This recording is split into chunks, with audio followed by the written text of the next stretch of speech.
친구들 안녕, 반갑습니다. 오늘도 세계사 시간이 돌아왔어요.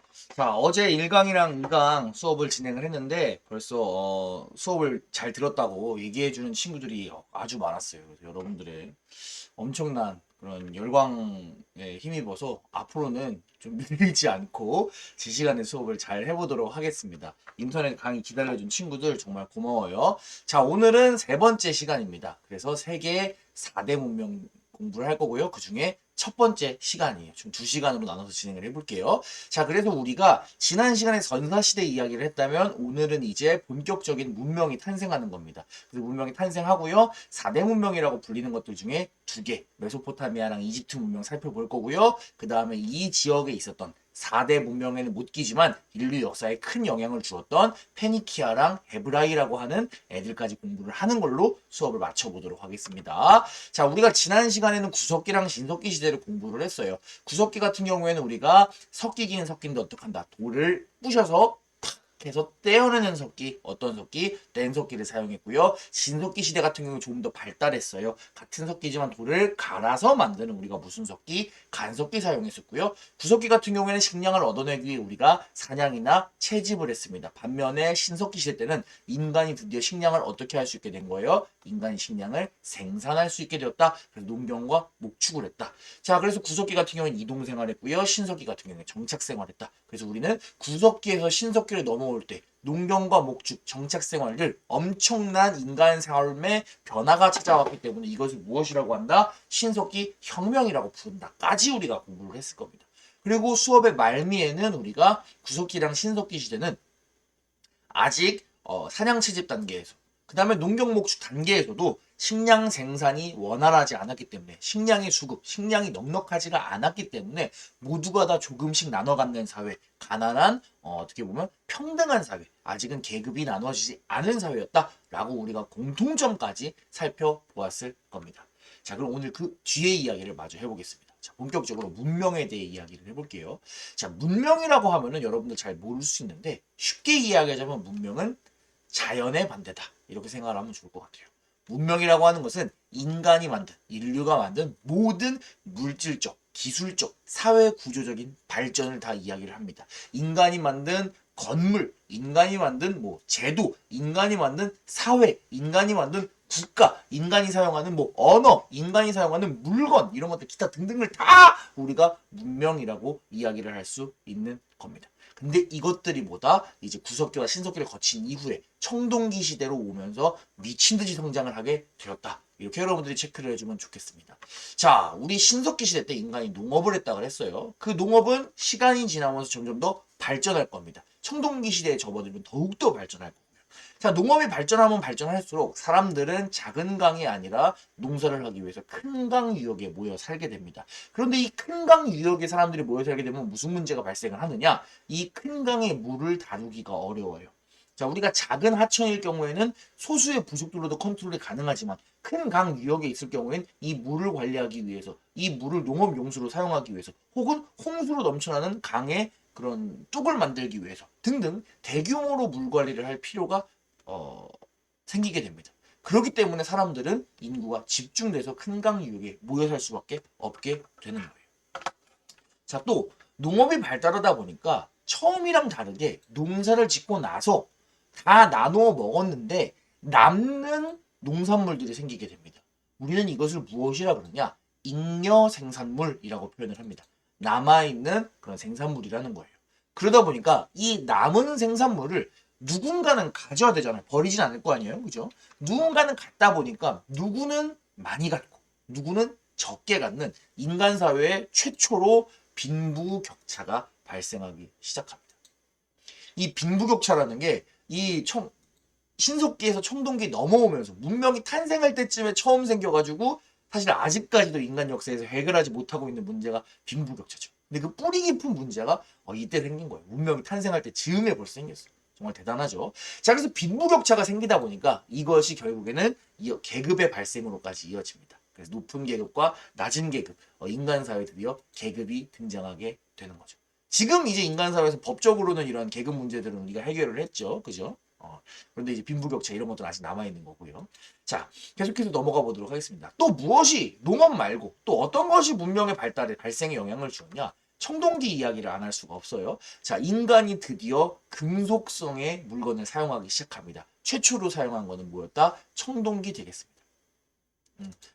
청동이라고 하는 것은 구리. 여러분들 잘 알죠? 전선에 들어가는 구리, 말랑말랑한 거. 그 구리에다가 좀 구리가 딱딱해지라고. 구리가 말랑말랑하잖아요. 그래서 이제 도구로 사용할 수 없으니까 구리에다가 주석이나 뭐 아연 같은 기타 금속들을 섞어서 이제 합금해서 만든 게 바로 청동기 되겠습니다. 영어로는 여러분들 잘 알고 있는 브론즈가 바로 청동이에요. 자, 그래서 이 청동기를 처음으로 사람들이 사용을 하기 시작했어요. 선생님, 근데 왜 철이 아니라 꼭 청동을 먼저 사용해야 되는 거예요? 그렇게 생각하는 친구들이 있는데 아주 좋은 질문입니다. 자, 우리 주변에는 사실 철이 훨씬 구하기가 쉬워요. 청동은 구리에다가 주석이랑 아연을 섞어야 되고 또 이 주석이나 아연 같은 것들은 철보다 또 귀해요. 사실 그래서 만들기가 어려운데 왜 청동부터 했냐? 이 철은 녹일 때 온도가 상당히 높게 필요합니다.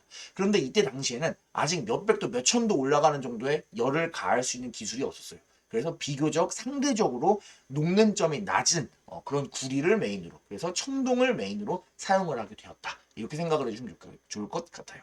처음엔 청동기를 사용하고 나중에 기술이 충분히 발전되면 나중에 철기로 넘어가게 되는 겁니다. 자, 청동기를 사용하다 보니까 이 사람들 청동으로 무엇을 만들었냐? 무기를 만듭니다. 청동으로는 농기구를 만들 수 없어요. 청동은 구리를 베이스로 하는 거기 때문에 어느 정도 흐물흐물한 성격이 있어요. 약간 물러요. 충분히 딱딱하지가 않아. 그래서 땅을 농사를 짓는 용도로 못 사용하고 청동으로는 주로 제사용구나 아니면 무기를 만들었습니다.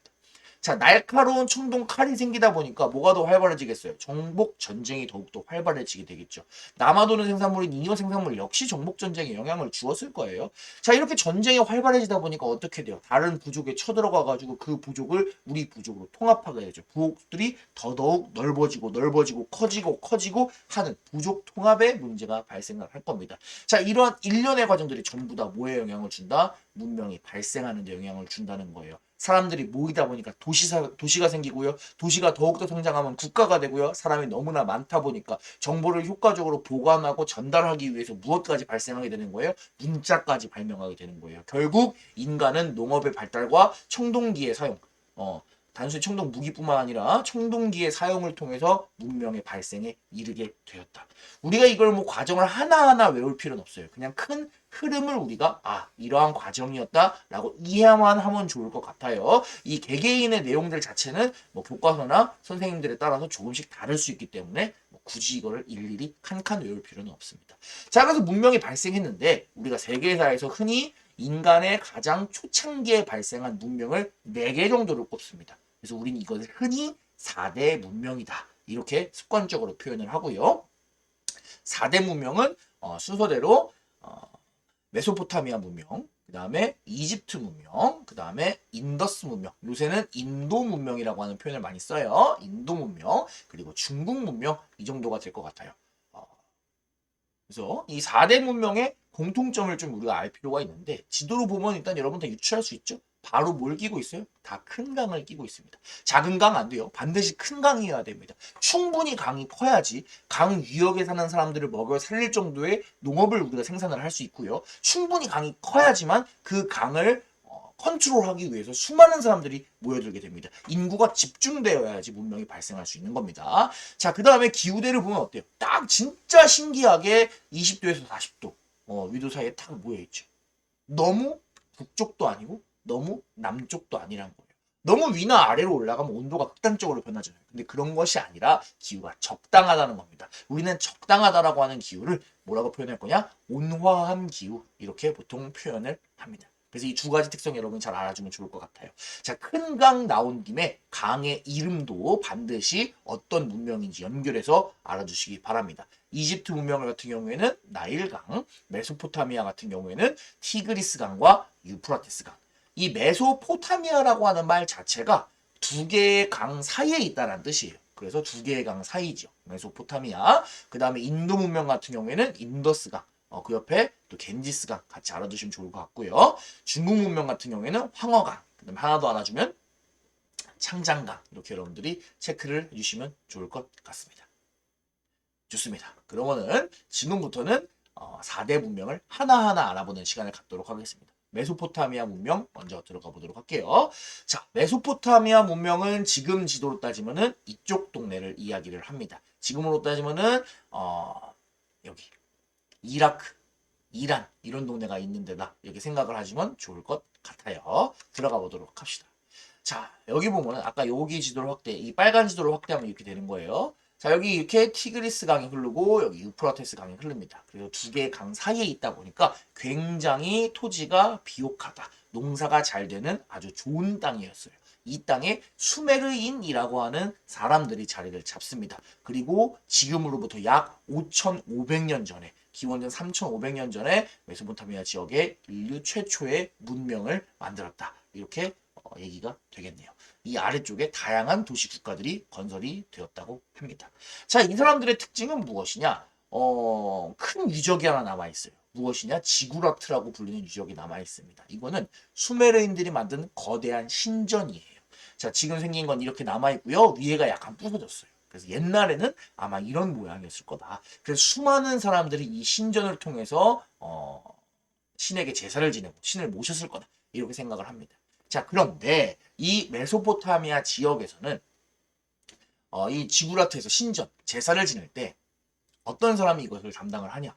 왕이 정치를 할 때 이러한 신, 이 사람들이 모시는 신의 대리인으로서 정치를 하게 됩니다.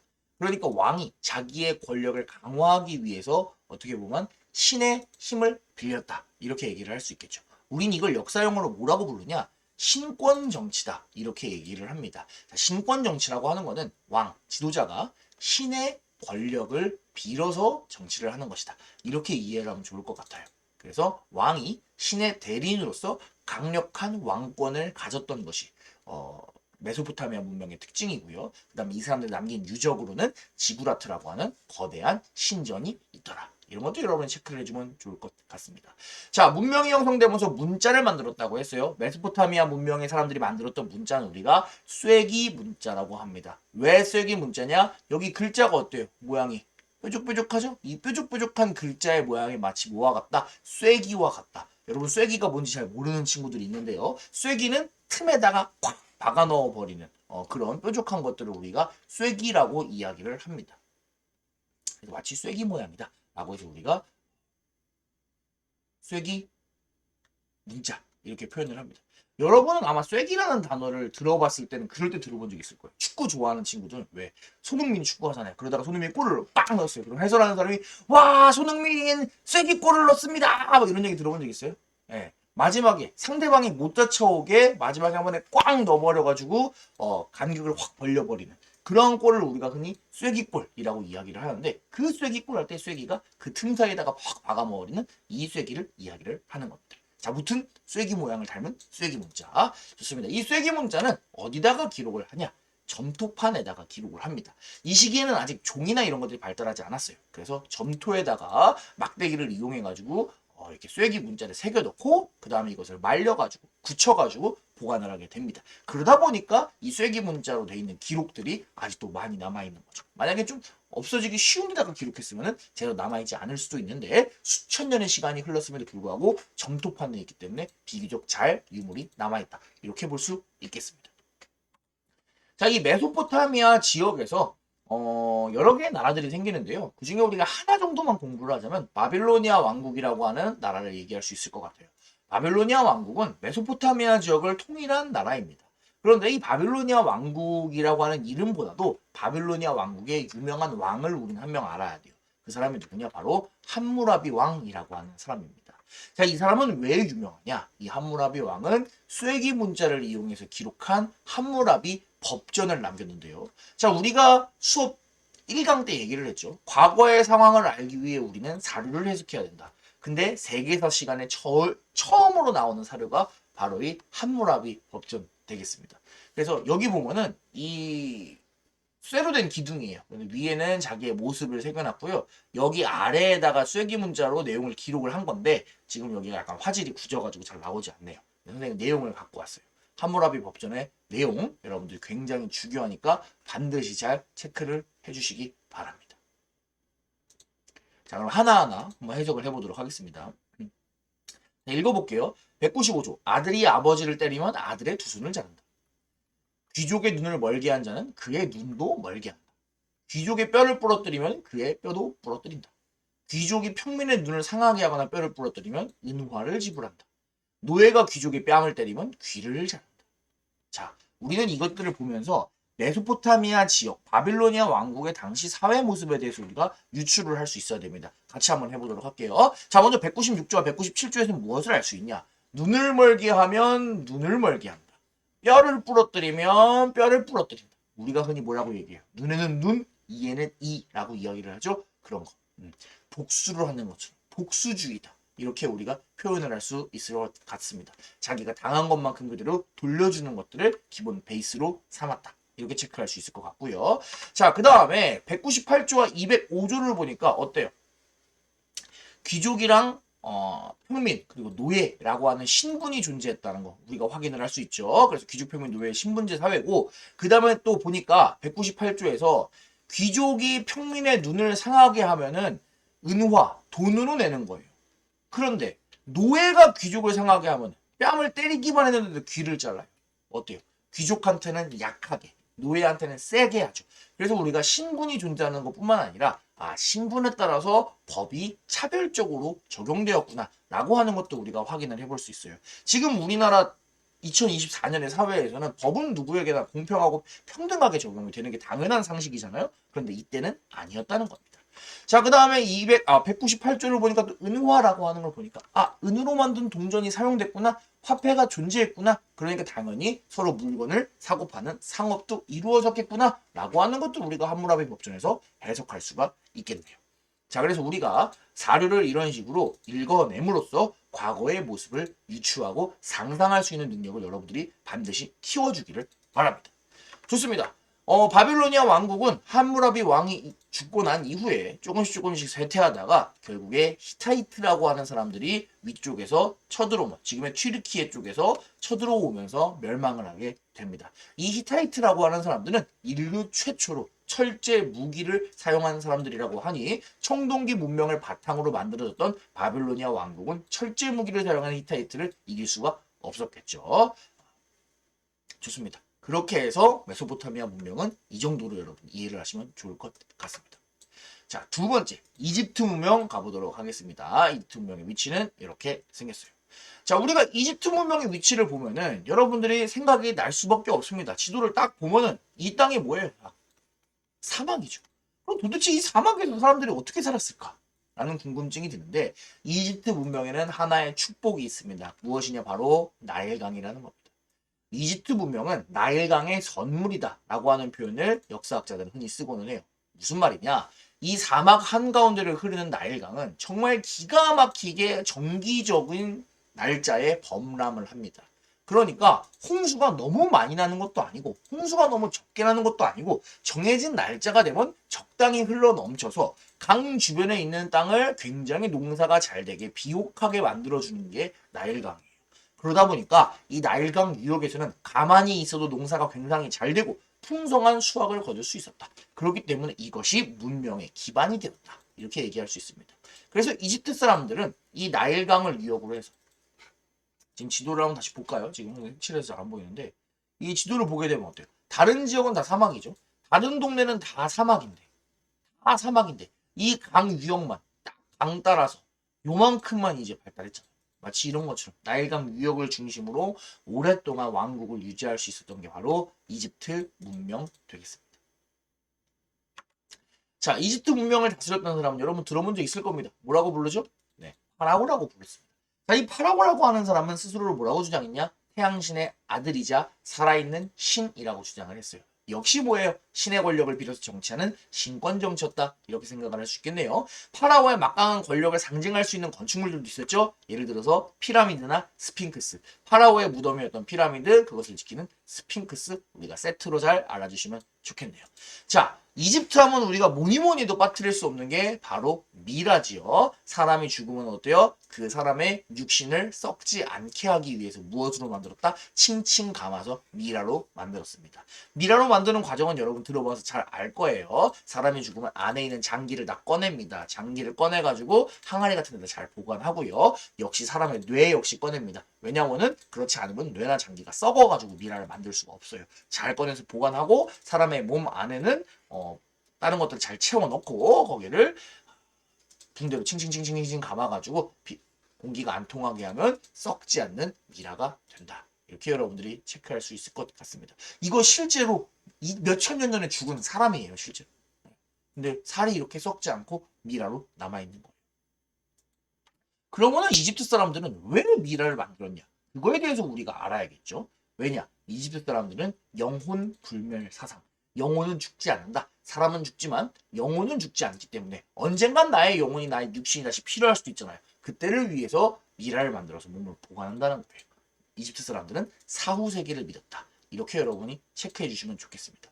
이집트 사람들이 사후 세계를 믿었다는 것을 보여주는 대표적인 유물이 하나 더 있습니다. 여러분 교과서에 보면 사자의 서라고 하는 유물이 있어요. 잘 별표 쳐주시기 바랍니다. 자, 사자의 서. 서는 책이란 뜻이에요. 우리 책 파는 가게를 서점이라고 하잖아요. 자, 그럼 사자의 서는 무슨 책이냐? 사자, 라이온이냐? 그 라이온 사자, 이 라이온이 아니라요. 이 사자는 죽을 자, 사람 자. 그래서 죽은 사람, dead person. dead person을 위한 책이다. 근데 죽은 자를 위한 무슨 책이다? 가이드북이다. 이렇게 생각해 주면 좋을 것 같아요. 자, 여러분이 죽었어요. 그럼 여러분의 영혼은 이제 없어지지 않는다고 생각하니까 어딘가 가겠죠. 근데 얼마나 당황스러울 거예요. 죽은 다음에 내 영혼이 뭘 해야 될지 모르잖아요. 그러니까 그런 사람들을 위해서 미리 가이드북을 만들어 준 거예요. 자, 보니까 사람이 죽으니까 어때요? 개 모양의 머리를 한 신이 와가지고 마중을 왔네요. 자, 그래서 어떻게 가요? 심판을 합니다. 이 사람의 심장의 무게를 대는 거예요. 심장이랑 깃털이랑 무게를 비교하는 거예요. 그래서 착한 놈인가 나쁜 놈인가 해가지고 이제 만약에 나쁜 놈이에요. 그러면은 이 무서운 놈이 심장을 왕 먹어버려요. 근데 만약에 착한 놈이에요. 그러면 얘가 데리고 가는 거예요. 그래 데리고 가가지고 영원한 삶을 살게 해준다. 뭐 이런 내용이 이집트에 남아있는 겁니다. 그러니까 네가 죽고 나서 너무 걱정하지 마, 당황하지 마. 네가 죽으면은 머리가 개인 모양의 신이 찾아올 거야. 그런데 무서워하지 말고 잘 따라가서 심판 잘 받고 꼭 영원히 좋은 삶을 살기 바라. 이런 식으로 이제 가이드북을 써놓은 거예요. 그림만 써놓으면 좀 그러니까 글로도 자세하게 써놓았죠. 예. 그래서 이거 제목이 뭐다? 사자의 서다. 자, 여기 보면 글씨가 있네요. 그죠? 아까 우리 봤던 쐐기 문자랑은 생긴 게 달라요. 자, 이집트의 글자는 우리가 뭐라고 부른다? 상형 문자라고 합니다. 왜 상형 문자라고 한다? 형태를 우리가 모양을 따가지고 만들었다는 거예요. 보게 되면은 여러 가지 모양이 있죠. 새 같은 것도 있고, 뭔가 동물 같은 것도 있고요. 소 대가리 같은 것도 있고, 부엉이 같은 거, 오리 같은 거, 뭐, 기타 등등 다양한 모양. 이건 눈 모양인 것 같죠? 그죠? 이런 식으로 모양이 되게 다양해요. 뱀 같은 것도 있네요. 그래서 모양을 따가지고 형태를 따서 만든 글자다라고 해서 우리는 이것을 뭐라고 만든다? 상형 문자라고 합니다. 자, 쐐기 문자가 점토판에 그려졌다면은 상형 문자 같은 경우에는 파피루스에 기록을 했습니다. 파피루스라고 하는 것은 뭐냐? 이집트 지역에 나는 이 풀의 종류인데요. 이 풀을 어떻게 해요? 이 파피루스 풀을 뜯은 다음에 이걸 잘게 썰어요. 그 다음에 이거를 쫙 펼쳐가지고 잘 말려요. 그러면 어떻게 된다? 이게 섬유들이 엉키면서 마치 초보적인 종이의 형태를 띠게 됩니다. 그래서 이 초보적인 종이를 우리가 이 원래 풀의 이름을 따서 파피루스라고 부르는데 이 파피루스에 기록된 게 상형 문자다. 이렇게 생각해 주시면 좋을 것 같습니다. 자, 이집트까지 알아보았고요. 자, 우리 4대 문명에는 못 끼지만 인류 역사에 큰 영향을 주었던 페니키아와 헤브라이에 대해서도 알아볼게요. 이쪽 지역에서 이집트 문명이 발달했고 이쪽 지역에서 메소포타미아 문명이 발달을 한 거예요. 그러니까 그 사이에 있는 지역이에요. 위치적으로는 굉장히 가깝죠. 자, 얘네들은 4대 문명보다는 한 1000년 정도 더 뒤인 1500년 정도 더 뒤인 기원전 1200년 정도에 발달한 친구들입니다. 근데 얘네들이 인류 역사에 어떤 영향을 주는지 살펴보도록 할게요. 자, 먼저 페니키아라고 하는 녀석들은 여기 딱 지중해, 여기가 지중해죠. 여기가 왜 이름이 지중해예요 하는 친구들이 있어서 선생님 팁으로 알려주겠습니다. 지중해, 해는 바다예요.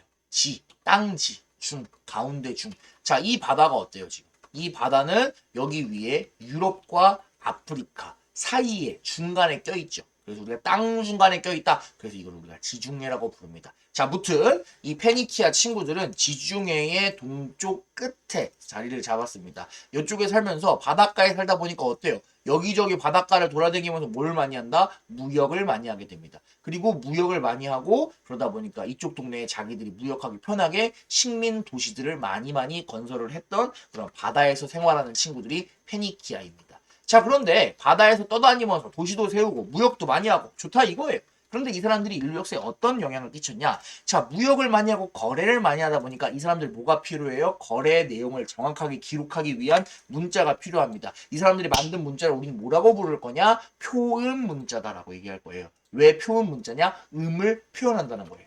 음을 따서 만든 문자, 표음 문자 이런 것들을 사용을 했는데 중요한 거는 이 모양이 어딘가 낯이 익지 않습니까, 여러분? 마치 뭐랑 비슷해요. 그죠? A, B, C, D 알파벳이랑 비슷하죠. 예, 그래서 지금 페니키아인들이 사용했던 표본 문자가 지금 많은 나라에서 사용하고 있는 알파벳 체계의 기원이 되었다라고 하는 것들을 우리가 알아주면 좋을 것 같아요. 그러다 보니까 인간 역사에 많은 영향을 주었고 교과서에서 빼놓기가 조금 애매한 거죠. 4대 문명에 묶이지만. 자, 다른 애들 보도록 하겠습니다. 헤브라이라고 하는 친구도 볼게요. 헤브라이는 어때요? 페니키아 바로 옆 동네다. 이렇게 생각하시면 될 것 같아요. 지금은 우리가 팔레스타인이라고 하는 부르는 동네인데 이 동네에 살던 친구들이 헤브라이입니다. 자, 헤브라이는 인류 역사에 어떤 영향을 끼쳤냐? 얘네들은 어떤 종교를 발달시켜요. 어떤 종교냐? 이 사람들은 유일신을 믿습니다. 이 유일신은 뭐 부르는 이름이 명확하지는 않지만 보통 야훼 혹은 기독교 쪽에서는 여호와라고 부릅니다. 그런데 이렇게 부르는 어떠한 신이 있어요. 그 신이 있고 그 신을 모시는 종교를 만들었습니다. 그런데 우리는 그 종교를 뭐라고 부르냐? 유대교라고 불러요. 헤브라이인들이 믿는 종교. 헤브라이인이 다른 말로는 또 우리가 유대인이라고 부르기도 하거든요. 비슷한 말이에요. 자, 이 헤브라인, 유대인들이 믿는 종교를 우리는 유대교라고 부릅니다.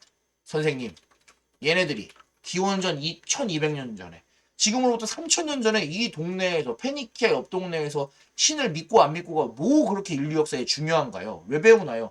아, 중요합니다. 왜냐? 이 사람들이 믿었던 유대교가 시간이 지나서 어떤 종교에 영향을 주냐? 우리가 나중에 다 배울 거예요. 크리스트교. 우리가 기독교라고 부르는 크리스트교와 그 다음에 이슬람교에 영향을 줍니다. 나중에 배우겠지만 믿는 신이 이 신으로 똑같아요. 유대교, 크리스트교, 이슬람교. 신기하죠. 그 자세한 얘기는 이 해당 단원에서 얘기를 해줄게요. 자, 크리스트교랑 이슬람교는 지금 전 세계에서 사람들이 가장 많이 믿는 종교 넘버 원이랑 넘버 투예요. 그런데 그 두 개의 종교에 깊은 영향을 주는 종교가 유대교고 그 유대교가 이쪽 동네에서 헤브라이에서 생겼다라고 하는 점입니다. 그렇기 때문에 우리가 공부를 했어요. 그래서 페니키아랑 헤브라이도 같이 꼭 기억을 해주시길 바랍니다. 자, 오늘 배운 내용 정리를 한번 해보도록 하겠습니다. 좀 길었네요. 자, 문명이 탄생하는데 그 배경은 큰 강 위역에서 기후가 온난했다. 그리고 사람들이 벌써 도시가 생겨가고 계급이 생기고 청동기를 사용하고 문자를 생기는 등 여러 가지 특징들이 있었다. 이렇게 여러분들이 체크를 해주시면 좋을 것 같고요. 오늘은 일단 메소포타미아 문명과 이집트 문명을 공부했습니다. 티그리스 강과 유프라테스 강 사이에 있다. 메소포타미아였고요. 지구라트라고 하는 신전을 만들었고 뾰족한 쐐기 문자를 점토판에 기록했고 함무라비 법전을 통해서 우리는 당시 사회 모습을 유추할 수 있었다. 우리 반드시 사료 해석할 수 있어야 합니다. 자, 이집트 문명했습니다. 이집트의 왕은 파라오고요. 파라오는 태양신의 아들이에요. 우리는 신권정치라고 불렀고요. 이 사람의 권력을 상징할 수 있는 피라미드와 스핑크스 살펴보았고요. 파피루스에 기록했던 모양을 본딴 것, 형태를 본딴 것, 상형 문자 기록을 했습니다. 자, 이집트 사람들이 사후세계와 영혼 불멸을 믿었다라고 하는 것을 대표적으로 알 수 있는 우리 사자에서 죽은 사람을 위한 가이드북까지 공부를 했습니다.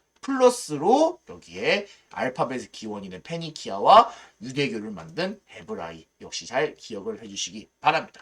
좋습니다, 친구들. 오늘도 수고가 많았어요. 다음 시간에는 우리 4대 문명 중에 남은 거 2개 공부하도록 하겠습니다. 친구들 안녕!